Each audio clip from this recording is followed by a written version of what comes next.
Лиана Ганеева, звезда прошлого Ухтинского Арктик-университета, а ныне спортивного клуба «Горный», внесла свою лепту в победу женской хоккейной сборной России на зимней универсиаде в Красноярске. В финале наши девушки обыграли канадок со счетом 2-0, причем ассистировала Ганеевой еще одна звезда Арктики Фануза Кадирова. Отметим, что в первые два периода ни одна из команд не могла открыть счет.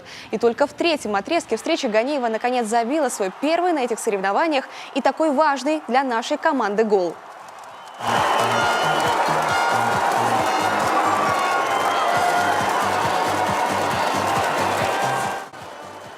После этого россиянки воспряли духом и постоянно атаковали. Канадки тем временем заменили вратаря на шестого игрока, но это их не спасло.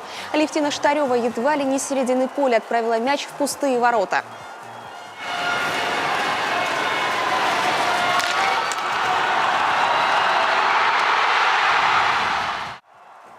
До конца встречи канадки распечатать наши ворота так и не смогли. Отметим, что женская сборная России на пути к финалу одержала 5 побед с общим счетом 45-3. Наши девочки обыграли команды Швейцарии, Китая, Японии, США и Канады.